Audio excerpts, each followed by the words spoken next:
नमस्कार,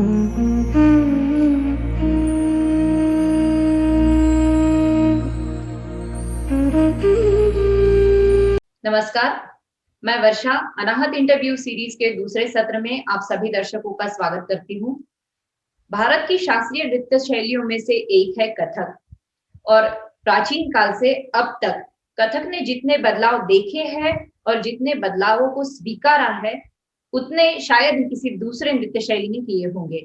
इसीलिए शायद कथक कश्मीर से लेके कन्याकुमारी तक काफी लोकप्रिय है और इसी कथक नृत्य परंपरा की एक उत्तराधिकारी व्यक्तित्व से आज हम बात करने जा रहे हैं। आज हमारे बीच बातचीत करने के लिए दिल्ली से उपस्थित है श्रीमती शिप्रा जोशी जी। इनका अल्प परिचय मैं आपसे कराना चाहूंगी। शिप्रा जी एक युवा और प्रतिभाशाली कथक नृत्यांगना है। आपने दिल्ली कथक केंद्र से अपनी कथक की शिक्षा प्राप्त की है। साथ ही आपको मिनिस्ट्री ऑफ कथक से स्कॉलरशिप भी प्राप्त है। कथक केंद्र की प्रोफेशनल कथक नर्तकों में आप शुमार हैं। साथ ही आपकी कथक की प्रारंभिक शिक्षा गुरु नंदिनी सिंह जी से आपने प्राप्त की है और अभी फिलहाल आप गुरु प्रेरणा शिमाली जी से कथक सीख रही हैं। कथक विषय में आपने बीए और एमए की डिग्री भी प्राप्त की है। साथ ही डिप्लोमा ऑनर्स एवं पोस्ट डिप्लोमा की उपाधि भी आपको प्राप्त है। इसके अलावा आपने कथक केंद्र दिल्ली से और प्रयाग संगीत समिति द्वारा प्रभाकर की उपाधि भी आपको प्राप्त है। देश तथा विदेशों में अनगिनत रंगमंचों पर शिप्रा जी आपने अपनी कला प्रस्तुति दी है। आप दूरदर्शन ग्रेडेड आर्टिस्ट है तथा राष्ट्रपति Bhavan Kathak Mahotsav Delhi, Kiran dance festival Madhya Pradesh, Bauddh Mahotsav Gaya, Jaipur dance festival, national classical dance festival, Prakash Mahotsav Vrindavan और मल्लार उत्सव जैसे कई समारोहों में आपने अपनी कला प्रस्तुति दी है। स्पीक मेथड द्वारा आयोजित वर्कशॉप्स आप बखूबी से कंडक्ट करती है और सन 2018 में ओडिशा के गुरु देव प्रसाद प्रतिभा युवा सम्मान से भी आपको नवाजा गया है और इंडियन हैबिटेट सेंटर दिल्ली द्वारा आयोजित प्रसिद्ध संतवाणी नृत्य समारोह में आपने मीरा भजनों पर आधारित एकल कथक नृत्य प्रस्तुति भी दी है। साथ ही दूसरे इंडो अरब म्यूजिक फेस्टिवल अल्जेरिया, यहाँ पर आपने कथक नृत्य का सफलतापूर्वक प्रस्तुतिकरण किया है। तो चलिए आइए हम स्क्रीन पे इनवाइट करते हैं शिप्रा जी को।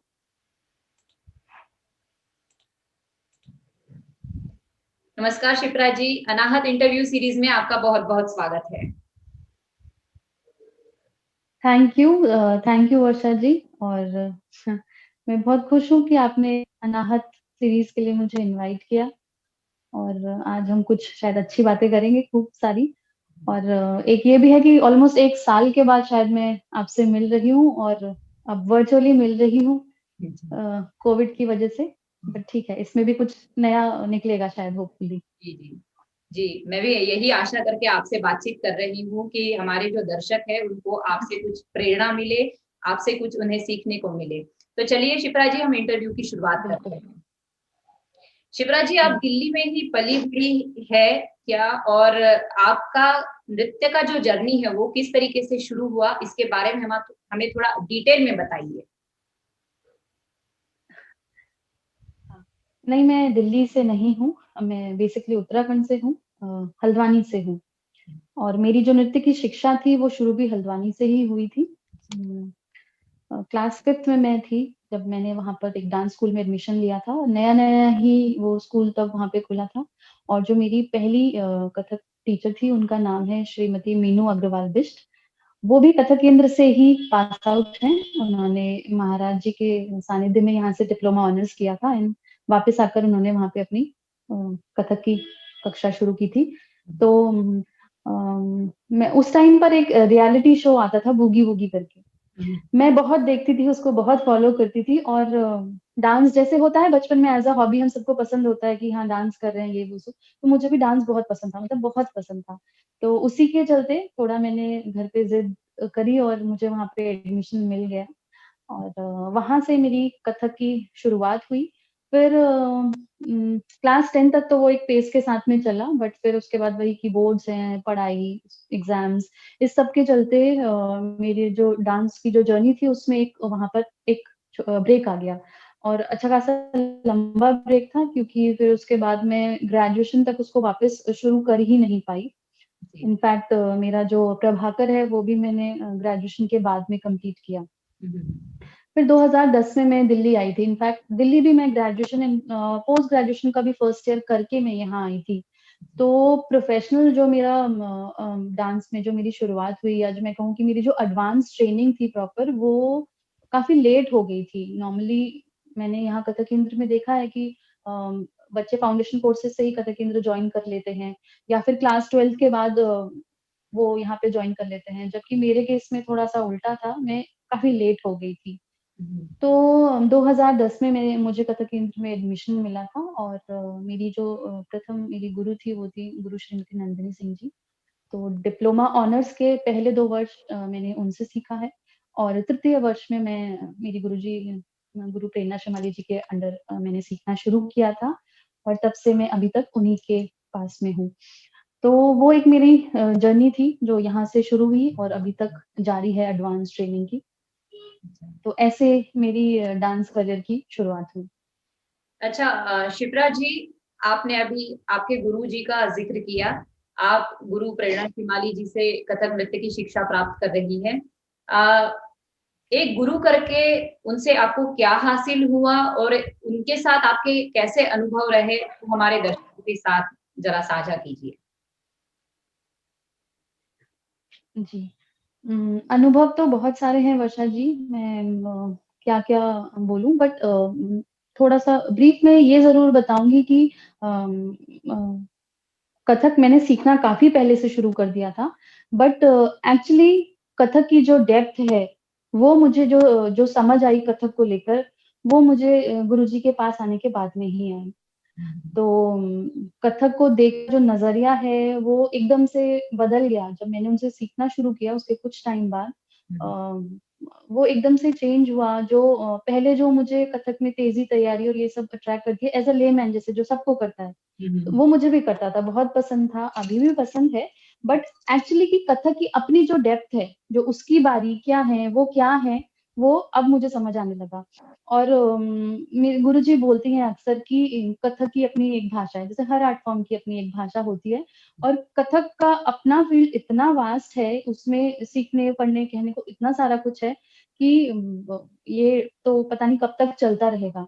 तो ये जो सारी-सारी चीज़ें थी, वो मुझे गुरुजी के पास में आने के बाद मिली। फिर अगर मैं उनकी टीचिंग स्टाइल की तरफ बढ़ूँ, तो कुछ ऐसी चीज़ें हैं उनमें जो उनको बाकी लोगों से थोड़ा-सा अलग करती हैं। जैसे कि जब वो सिखाती हैं ना, जैसे अगर क्लास में भी उन्होंने हमें कुछ अगर कुछ कोई एक नया बोल सिखाया, वो सिखा दिया, उसके बाद ऐसा नहीं है कि वो हमें तुरंत खड़ा करके उसको सिखा देंगी। पहला होता है कि आप जाइए, इसका अंग बना के आप लाइए। तो आराम से वो नहीं मिलेगा, ठीक है। तो पहले मैं इसको नहीं समझ पाती थी, मुझे लगता था कि अल्टीमेटली तो गुरुजी ही इसको हमें सिखाएँगी, तो फिर क्यों पहले हम बनाएँ फिर वो सिखाएँ। पर विद टाइम स्टार्टिंग में मुझे वो थोड़ा मतलब समझ नहीं आता था। बाद में मुझे समझ में आया कि उसके पीछे एक्चुअली लॉजिक क्या है, रीज़न क्या है। वो कहीं न कहीं हमें सेल्फ डिपेंडेंट बना रही है कि आप खुद से चीज़ें बनाना सीखो, आपको समझ आना चाहिए, किस शब्द के हिसाब से, किस बोल के हिसाब से उसका अंग क्या निकलना चाहिए, पैर कैसा होना चाहिए। तो कहीं न कहीं वो उसमें भी एक टीचिंग है। तो ये मुझे बहुत मतलब मुझे जब समझ आया तो मुझे बहुत अच्छा लगा कि हाँ, ये तो बहुत ज़रूरी है। खुद से बिना जब तक आप अपना दिमाग को उसमें नहीं लगाओगे, आपको नहीं समझ में आएगा। आप हमेशा स्पून फीडिंग की आदत में ही रह जाओगे। तो वो उन्होंने कभी नहीं किया। तो इससे क्या होता है कि आपके अंदर एक आत्मनिर्भरता वाली बात आने लगती है। तो जो सेल्फ डिपेंडेंसी होती है वो डांस के थ्रू उन्होंने हमें डालनी शुरू की। फिर एक है कि मतलब शी इज़ वेरी इम्पार्शियल, वो बहुत ही मतलब सबको अ, एक उसमें रख के सिखाती हैं, और ऐसा नहीं है कि कोई बहुत अच्छा कर रहा है तो उसी को सपोर्ट करेंगे। जो थोड़ा कम कर रहा है, हमारी पूरी क्लास उसके हिसाब से कंडक्ट होती थी। तो कई बार ऐसा होता है कि आप लेफ्ट आउट फील कर सकते हो, क्योंकि हमारा जो ये फील्ड है वर्षा जी, वो ऐसा है। अभी दिल्ली में आने के बाद मुझे ये बात समझ में आई कि जो हमारा फील्ड है इसमें इतना कट थ्रोट कॉम्पिटिशन है, और बड़ी जगह है, तो आपको सर्वाइव भी करना है इतने सारे प्रोफेशनल डांसर्स के बीच में। तो उसमें क्या करते हो आप, कई बार उन तक पहुँचने के लिए ना आप शॉर्टकट्स ले लेते हो।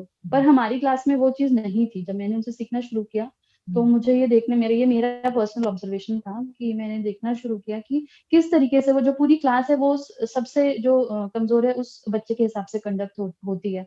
और इससे मतलब मुझे ये समझ में आया कि जो उनका इम्पार्शियल नेचर है वो एज अ गुरु उनको कैसे अलग करता है कई और लोगों से। तो ये सारी चीजें थी। और एक जो मुझे बहुत इंस्पायरिंग लगता है गुरुजी के नेचर में कि वो हमें बहुत बोलती हैं कि दूसरे आर्ट फॉर्म्स को आप देखिए, बुक्स पढ़िए। क्योंकि उनका ये मानना है कि जो हमारी जो और भी आर्ट फॉर्म्स हैं वो कहीं न कहीं एक दूसरे से कोरिलेटेड है, एक साथ में चलती हैं। तो वो बहुत इंस्पायर करती हैं कि बुक्स पढ़िए, जो आपको जिस भी सब्जेक्ट में एक्स-वाई-ज़ेड जो सब्जेक्ट में इंटरेस्ट है वो पढ़ो, कर पढ़ो और दूसरे आर्ट फॉर्म्स देखो। उन्होंने कभी हमें नहीं बोला कि कथक के अलावा ये मत देखो या कुछ और मत देखो। वो बल्कि हमें बोलती हैं कि जाइए उसको देखिए। तो ये सारी चीज़ें स्टार्टिंग फेज़ में जब आप स्टूडेंट होते हो नहीं समझ में आता। जब आप प्रोफेशनली फील्ड में एंटर करते हो तो आपको समझ में आता है कि उसके प्लस पॉइंट्स क्या थे। तो ये सारी चीज़ें मुझे उनसे मतलब मुझे बहुत इंस्पायरिंग लगती है उनको लेकर। अच्छा शिप्रा जी, आपने बड़े ही दिग्गज कलाकारों के कोरियोग्राफीज में काम किया है, जैसे कि पंडित राजेंद्र गंगाणी जी हो गए, पंडित जय किशन महाराज जी हो गए, मेरी जो गुरु माँ है पंडिता शमा भाटे जी, इनके साथ भी आपने काम किया है। तो आपका कैसा अनुभव रहा इन सब लोगों के मार्गदर्शन में काम करने का, और क्या आपको सीखने को मिला इनसे? जी। मैं इसको अपना सौभाग्य ही कहूँगी वर्षा जी कि मतलब मेरे करियर के स्टार्टिंग शुरुआती दौर में ही मुझे इतने बड़े गुरुजनों के अंडर कुछ सीखने का मौका मिला। और किस्मत थी मेरी अच्छी कि मुझे कथक केंद्र से डिप्लोमा ये पोस्ट डिप्लोमा करने के बाद मैं रेपर्टरी के लिए मेरा सिलेक्शन हो गया और मैंने 3 साल वहाँ पे काम किया। तो और वो नो डाउट वो जो टाइम था मेरे लाइफ का एज़ अ प्रोफेशनल डांसर उसमें मैंने बहुत सारी चीज़ें सीखी। मेरे डांस में भी कई फॉर्म्स में डेवलपमेंट आया क्योंकि अलग-अलग गुरुओं के साथ में मैंने सीखा। जहाँ मैं अभी तक जयपुर घराने वो सब सीख रही थी तो जो फर्स्ट ईयर था हमारा रेपर्टरी का उसमें रेपर्टरी पंडित जयकिशन महाराज जी के अंडर में थी। तो मेरे लिए वो बहुत एक सडन थोड़ा-सा चेंज था। हालाँकि अब तो ऐसा बहुत कोई डिफरेंस रह नहीं ज गया है, लखनऊ घराना है कि जयपुर घराना है। बट हाँ, ये तो एक बहुत बेसिक सी बात है कि हर गुरु के डांस स्टाइल में डिफरेंस होता है। वो तो बहुत नॉर्मल सी बात है। तो वो स्टाइल मेरे लिए थोड़ा-सा डिफरेंट था। मुझे थोड़ा-सा समय लगा उसको पकड़ने में, बट विद टाइम वो ठीक हो गया था। और मुझे थोड़ा-सा उसके लिए अलग से मेहनत भी करनी पड़ी, पर ठीक था। और मेरा ये मतलब मैं ऐसा मानती हूँ कि किसी भी आर्ट फॉर्म से आपको जो अच्छा लगे, आपको वो ले लेना चाहिए। जी। अगर वो आपको लगता है ये आपके लिए ठीक है और जी। ये अच्छा है और इससे आपका डांस में कुछ ना कुछ सुधर रहा है, तो उसको उसको लेने में या उसको फ़ॉलो करने में जी। मेरे अंदर कोई हिचकिचाहट नहीं रहती है, मैं उसको ले लेती हूँ। जी। ऐसे ही अगर मैं पंडित राजेंद्र गंगानी जी के तरफ बढ़ूँ तो दूसरे ईयर में रेपर्टरी उनके साथ उनके अंडर में थी। और मुझे वो बहुत पसंद है मतलब मैं बोलूँ तो मेरे पर्सनल फेवरेट है, मुझे मतलब बहुत पसंद है, मैं उन्हें एडमायर करती हूँ। तो मैं बहुत खुश भी थी कि अब पूरा 1 साल हम गुरुजी के साथ में काम करेंगे। तो जो वो जो उनका फ्रीक्वेंट नेचर है ना एकदम से सडन वाला, वो मुझे बहुत इंस्पायर करता है कि मिनटों में वो कैसे चीज़ें बना के रख देते हैं। और रिहर्सल्स के लिए जो है कि कैसे आपसे पहले आके वो वहाँ पे खड़े होते हैं, वो बहुत आप मतलब हम सभी को उससे सीखना चाहिए।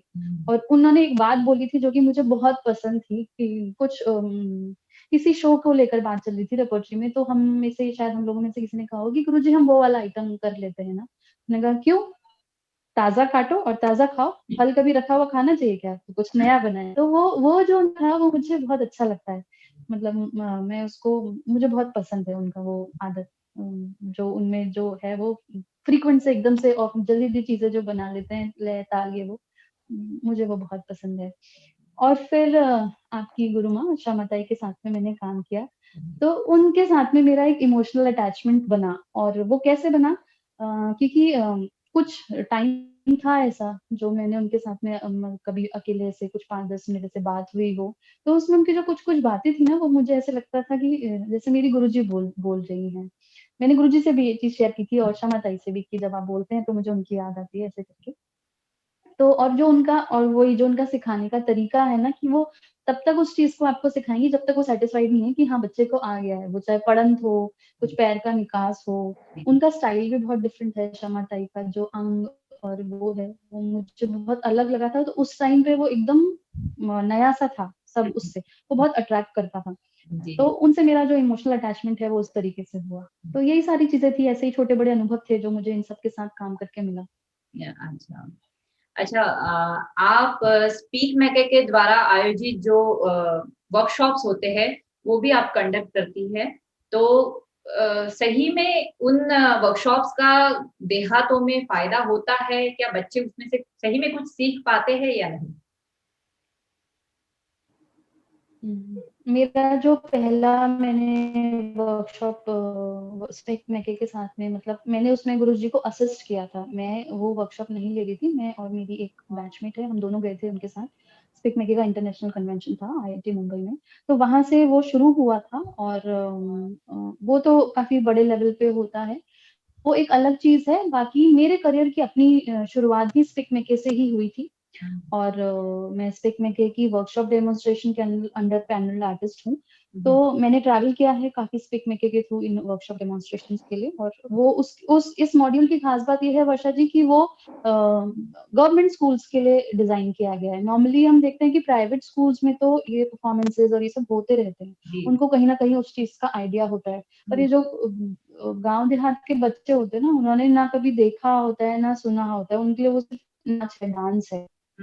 तो आपने जो मुझसे पूछा कि वो सही में उससे कुछ सीखते हैं, तो इस पे मैं ये कहना चाहूंगी कि देखिए 1.5 घंटे की वर्कशॉप में एज अ डांसर आप भी समझ सकते हैं कि हम कथक तो उनको नहीं सिखा सकते, बट हाँ ये टाइम इतना इनफ है कि आपकी परफॉर्मेंस या आप जो उसको सिखा रहे हो उसमें ये हो सकता है कि उनको एटलीस्ट एक आइडिया मिल जाता है कि ये क्या चीज है जो ये हम देख रहे हैं अभी। जहाँ उन्होंने वो कथक नाम भी नहीं सुना है, उनको पता ही नहीं क्या है, तो कि हमारे देश की संस्कृति में ऐसा कोई क्लासिकल आर्ट फॉर्म भी है और उसके अलावा और भी आर्ट फॉर्म्स हैं। तो वहां वो ये सब सुनते हैं, पढ़ते हैं, उसको समझते हैं, उससे रिलेट करने लगते हैं। तो डेफिनेटली उनको कुछ ना कुछ ये इससे सीखने को जरूर मिलता है। और इस पे एक चीज मैं ये ऐड कर सकती हूँ कि वहां पर तो जो उनका फीडबैक मिलता है वो अच्छा होता ही है, पर जब वापस आप आ जाते हो ना तो कई बार बच्चे कॉल करते हैं, वही स्कूल्स के बच्चे कॉल करके आपको पूछते हैं कि मैम आपने ये सिखाया था, इसके आगे क्या पीछे क्या। तो आपको एक आइडिया मिलता है कि हाँ इंटरेस्ट डेवलप हो गया और हो सकता है कोई रिसोर्स मिलेगा तो शायद आगे सीखे भी। ये बहुत अपने आप में सेटिस्फैक्टरी फीलिंग होती है। जी। अच्छा, शिप्रा जी, ग्रामीण भागों में और देहातों में तो कथक को परसीव करने में काफी दिक्कतों का सामना बच्चों को या जनरेशन को करना पड़ता है, लेकिन आप राजधानी के शहर दिल्ली में अभी फिलहाल कथक प्रोफेशनल कथक डांसर करके काम कर रही है, तो दिल्ली जैसे शहर में भी कोई चैलेंजेस होते हैं, कोई दिक्कतें आपको आती है प्रोफेशन में? हाँ, चैलेंजेस तो हर जगह ही हैं, चाहे छोटा शहर हो चाहे बड़ा शहर हो। दिल्ली की अगर हम बात करें तो यहाँ पे वो है ना कि इतना कट थ्रोट कंपटीशन है, इतने सारे डांसेस हैं। और वो बोलते हैं ना सर्वाइवल ऑफ द फिटेस्ट, आप में वो दम है तो आप सरवाइव कर जाओगे, वरना बहुत मुश्किल होगी। तो क्योंकि थोड़े थोड़े से डिफरेंस में बहुत सारे डांसेस हैं और उन सारे डांसेस के बीच में आपको अपनी अलग जगह बनानी है। तो चैलेंजेस तो नो डाउट यहाँ पर भी हैं, और चैलेंजेस अगर आप छोटे शहर की तरफ देखो तो वहां पर भी हैं। वहां पे रिसोर्सेज बहुत कम है, आपको वो एडवांस ट्रेनिंग नहीं मिल पाती, बहुत मुश्किल है कि आप अगर प्रोफेशनली किसी चीज को ऑप्ट करना चाहते हो तो उसके लिए आपको वहां पे वो ट्रेनिंग मिल जाए। पर ये मुझे एक वहां पे पॉजिटिव पॉइंट लगता है कि आपका जो टीचिंग वाला साइड है आप उसको एक्सप्लोर कर सकते हो ज्यादा अच्छे तरीके से, क्योंकि इतने अच्छे स्कूल या इतने ज्यादा टीचर्स वहां पे नहीं होते। तो वो वाला एस्पेक्ट वहां पे आप ज्यादा एक्सप्लोर कर सकते हो रादर देन बड़े शहरों में, क्योंकि यहाँ तो हर थोड़ी थोड़ी दूरी पे आपको एक म्यूजिक या डांस अकेडमी मिल जाती है। तो दोनों के अपने अपने तरीके के चैलेंजेस रहते हैं, दिल्ली में भी हैं और वहां पे भी हैं।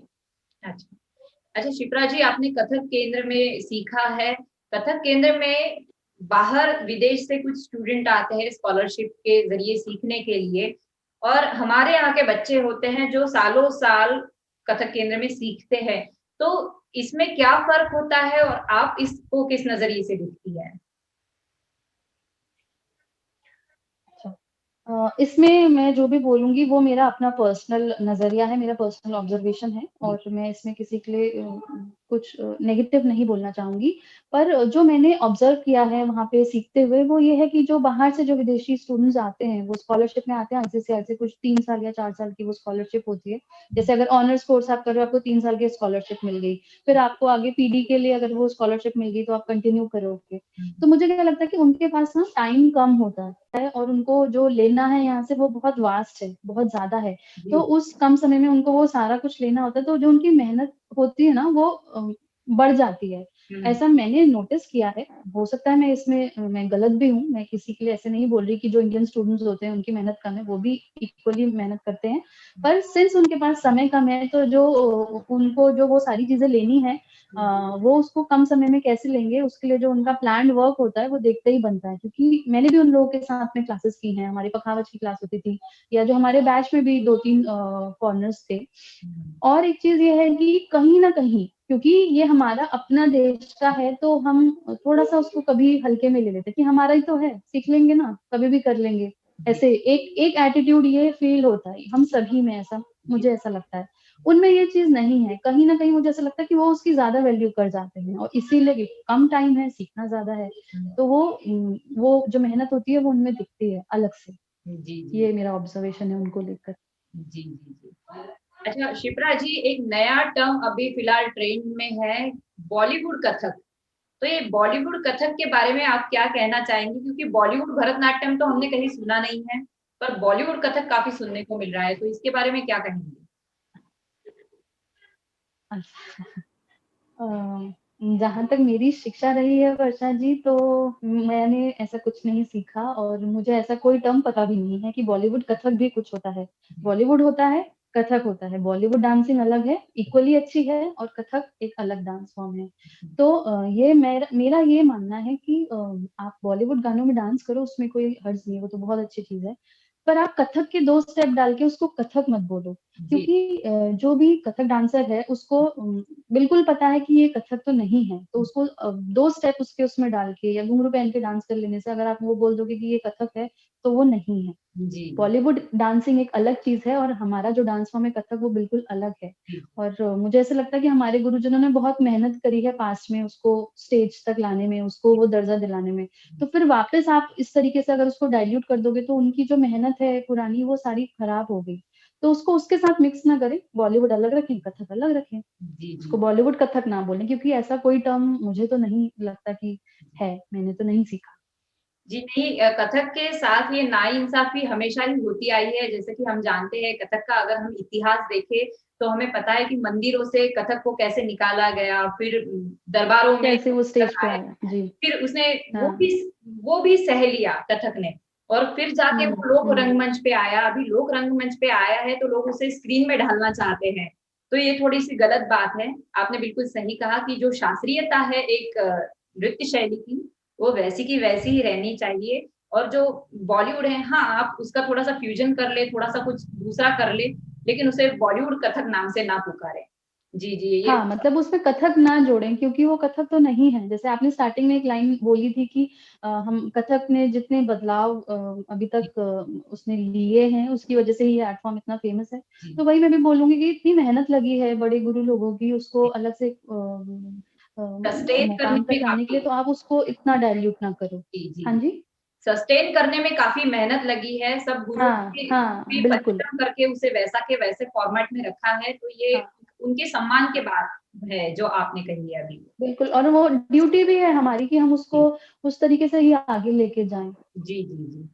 जी। अच्छा शिप्रा जी एक पर्सनल सवाल आपसे ये कि शिप्रा जी हमें जैसे शांत और सुलझी हुई लगती है, क्या शिप्रा जी वैसी ही घर पे भी शांत और सुलझी हुई है? या फिर परिवार के लिए शिप्रा जी अलग है और बाहर हमारे लिए अलग है? इसमें मैं क्या बोलूँ?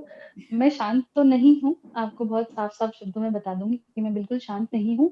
हाँ, जी, बट मैं थोड़ी रिज़र्व ज़रूर हूँ। मेरा नेचर मैं एकदम सबसे जेल नहीं कर पाती, थोड़ी कम सोशल हूँ और मेरा एक अपना कम्फर्ट ज़ोन है, तो मैं बहुत ईज़िली उससे बाहर नहीं आ पाती, मुझे थोड़ा समय लगता है। पर जिनके साथ कंफर्टेबल हो जाती हूँ, फिर वो एक अलग चीज़ होती है। तो वो कम्फर्ट ज़ोन को तोड़ पाना अ, मेरे लिए ईज़ी नहीं होता और मुझे लगता है वो ठीक है। अच्छा, तो मैं उन खुशनसीब लोगों में से हूँ जिसके साथ आप इमोशनली अटैच है और जिसके साथ आप शेयरिंग भी करती है काफ़ी कुछ। तो चलिए इसके बिल्कुल। बारे में तो मैं भगवान का शुक्रिया अदा करती हूँ कि बहुत ही अच्छी अरे, अरे! अच्छी दोस्त बन चुकी है अभी। अच्छा, बिल्कुल। शिप्रा जी एक और बात कि फिजिकल और मेंटल फिटनेस होना एक आर्टिस्ट के लिए बहुत ज़रूरी होता है, क्योंकि आर्टिस्ट का ट्रैवलिंग ज़्यादा होता है, फिजिकल एक्सर्शन काफ़ी ज़्यादा होता है और सब अरेंजमेंट करने के लिए हमें मेंटली भी प्रिपेयर रहना पड़ता है हर चीज़ के लिए। तो आप अपना फिजिकल और मेंटल फिटनेस कैसे बनाए रखती है, इसके बारे में थोड़ा बताइए? मुझे ऐसे लगता है कि वैसे तो हमारा डांस इतना फिजिकल वर्क है कि काफ़ी कुछ हमें उससे भी मिल जाता है, बट उसके लिए भी हमें अलग से जो एक्सरसाइज़ और योग का जो रूटीन है, मुझे ऐसा लगता है कि हमें उसको फ़ॉलो करना चाहिए। जब हम यंग होते हैं ना, तो वो उतना इफ़ेक्ट नहीं करता, आप सारा कुछ कर जाते हो, बट आफ्टर 30-35 वो आपको बॉडी पे इफ़ेक्ट करने लगता है और वो दिखता भी है। जी, जी। तो जो आपका एक योग का जो रूटीन है, मैं कोशिश करती हूँ कि उसको फ़ॉलो कर पाऊँ हुँ, और अपना एक प्रॉपर 45-50 मिनट्स का जो वॉक का मेरा रूटीन सेट है, मेरा ये कोशिश रहती है कि मैं उसको कर पाऊँ। कई बार हम ट्रैवलिंग में होते हैं तो नहीं कर पाते हैं उसको, पर ऑन एंड ऑफ एक्सरसाइज़ और ये सब मेरा अपना तरफ से वो शुरू रहता है और बाकी मेडिटेशन वगैरह मैं कोशिश करती हूँ। अब मैंने उसको फ़ॉलो करना सीखना थोड़ा शुरू किया है, पहले मैं बहुत ज़्यादा उसमें नहीं थी। हुँ, पर हुँ। अब मुझे लगता है कि वो भी ज़रूरी है। कहते हैं ना कई चीज़ों की अहमियत, इम्पोर्टेंस विद टाइम धीरे-धीरे आपको समझ में आती है। जी, तो मैंने अब वो शुरू करना मतलब मैं चाहती हूँ कि मैं उसको और अच्छे से सीखूँ, करूँ। जी। तो फ़िटनेस तो मेरा यही है कि एक मेरा अपना पैटर्न है हुँ, जो मैं फ़ॉलो करती हूँ और एक मैं कोशिश करती हूँ कि जो मेरा वॉक वाला नियम है वो मैं ना स्किप करूँ। बाकी अपना जो रियाज़ है उससे मुझे लगता है काफ़ी आपकी बॉडी की एक्सरसाइज़ हो जाती है। अच्छा, एक अच्छी डाइट होना आर्टिस्ट के लिए परफॉर्मिंग आर्टिस्ट के लिए काफ़ी ज़रूरी होता है। तो आप अपना डाइट प्लान कैसे फ़ॉलो करती है और बच्चों को क्या बताएँगी? मैं बहुत फूडी हूँ वर्षा जी। तो मैं झूठ नहीं बोलूँगी, सच बोलूँगी कि मैं डाइट नहीं फ़ॉलो करती, वो मुझसे नहीं हो पाता। मैं ऑलमोस्ट सभी कुछ खा लेती हूँ, मतलब मेरे साथ में ये नहीं है कि ये नहीं खाना है, ये नहीं खाना है, मैं सभी कुछ खाती हूँ। बट हाँ, ध्यान रखती हूँ कि ओवर ईटिंग ना करूँ। जी। वो ना करूँ और अगर ये बोलूँ कि डाइट फ़ॉलो करती हूँ तो वो सही नहीं है। बट फिर भी अगर आप डाइट फ़ॉलो करो तो वो कहीं न कहीं अच्छा ही है। तो जी, जो भी अगर बच्चे इसको कोई छोटे स्टूडेंट्स सुन रहे हैं तो अगर वो डाइट फ़ॉलो कर सकते हैं, प्रोटीन्स लेना है, हड्डियों के लिए कैल्शियम ज़रूरी है, तो उसको वो फ़ॉलो करें। वो जी। अच्छी बात है। मैं फूडी हूँ तो मैं नहीं फ़ॉलो करती। पर करेंगे तो वो 110% आपके लिए बेनिफिशियल ही है। जी, जी, जी, जी। बिल्कुल, बिल्कुल। अच्छा शिप्रा जी जो बच्चे ग्रामीण क्षेत्र से हैं और जो नृत्य में अपना करियर करना चाहते हैं, उन्हें आप क्या एडवाइस देना चाहेंगी ताकि वो इस क्षेत्र में मोटिवेट रहे और काम करते रहें?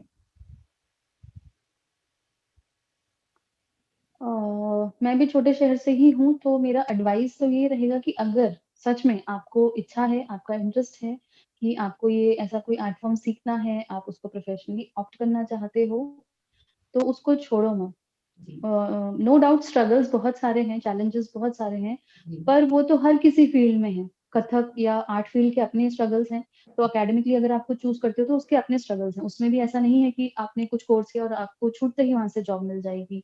जी। तो जब स्ट्रगल उसमें भी है, चैलेंज उसमें भी है, तो क्यों थोड़ा-सा घबरा के पीछे हट जाना है? हुँ, अगर इंटरेस्ट है, तो वही है कि प्लान करिए, हुँ, प्रॉपर अगर आपको कहीं से अच्छी गाइडेंस मिल सकती है, तो उसके अंडर काम करिए और उसको आगे एग्ज़ीक्यूट करने की कोशिश करिए। पीछे हटने मतलब उसको थोड़ा-सा ऐसे घबरा के अगर आप पीछे हट जाएँ, तो ये एडवाइज़ेबल नहीं लगता। इंटरेस्ट है, तो प्लीज़ परस्यू करिए। जी, जी, जी, जी। और शिप्रा जी किन आदर्शों को लेके आगे बढ़ती है जीवन में? कौन ऐसे लोग हैं जो आपको मोटिवेट रखते हैं? अ, मैं अपने गुरुजी से बहुत ज़्यादा इंस्पायर्ड हूँ और आदर्श तो मुझे नहीं पता बट हाँ, मैं उन्हीं की तरह बनना चाहती हूँ, उन्हीं की तरह काम करना चाहती हूँ कि जो वो कर चुकी हैं अगर उसका थोड़ा भी उस तक मैं पहुँच पाऊँ तो वो मेरे लिए काफ़ी होगा। तो मैं उन्हीं को आइडलाइज़ करती हूँ और उन्हीं की तरह बनना चाहती हूँ। अच्छा। अच्छा शिप्रा जी, अभी एक लास्ट सवाल मैं आपसे पूछने जा रही हूँ कि एक आर्टिस्ट के तौर पे आप जीवन की ओर किस नजरिए से देखती है? क्या आपकी लाइफ फिलोसॉफी है? मैं ये कहना चाहूंगी कि जो ये डांस मैं करती हूँ वो मेरी खुशी है। मैंने उसको ऑप्ट करने के लिए अपनी लाइफ में काफी मेहनत की है, स्ट्रगल किया है। तो और अब मुझे लगता है, तो जब थोड़ा बहुत मैं कहीं पे पहुंची हूँ डांस को लेके, तो मुझे लगता है कि वो मेरी लाइफ का सेटिस्फेक्शन है और मैं खुश हूँ, मैं कंटेंट हूँ। जी मतलब मुझे लगता है कि ये सही डिसीजन था कि मैंने ये ऑप्ट किया। मेरे पास भी ऑप्शन थे कुछ और चूज करने का। तो मैं अपनी लाइफ को अच्छा देखती हूँ, खुश देखती हूँ। क्यों? क्योंकि मैं वो काम कर रही हूँ जो मैं करना चाहती थी। जी तो एज एन आर्टिस्ट मैं अपनी लाइफ अच्छी ही देखती हूँ और होपफुली सब ठीक चलेगा आगे, ऐसा मैं सोच रही हूँ, जी जी जी। पॉजिटिव रह के। अच्छा शिप्रा जी, आपने इतना बहुमूल्य आपका समय निकाला और हमसे इतनी प्यारी प्यारी बातचीत की। हमारे जो दर्शक है उनके लिए ये जो आपने गाइडेंस किया है जरूर काम में आएगा, ऐसी मैं अभी आशा करती हूँ। और आपने जो इतना अच्छा अच्छी बातें हमसे की, इसके लिए मैं आपकी बहुत बहुत शुक्रगुजार हूँ। धन्यवाद। वर्षा जी थैंक यू। और आपने मुझे बुलाया, मैं उसके लिए आपको थैंक यू बोलूंगी, क्योंकि मेरे थॉट्स लोगों तक पहुंचाने के लिए आपने ये काम किया है। तो बिल्कुल शुक्रिया। जी जी, आपसे और बातें होती रहेंगी। मैं आशा करती हूँ कि आपसे जल्द से जल्द मिल पाऊँ। फिर और बातें करेंगे। जी, मुझे दीजिए आज्ञा अभी। नमस्कार। नमस्कार।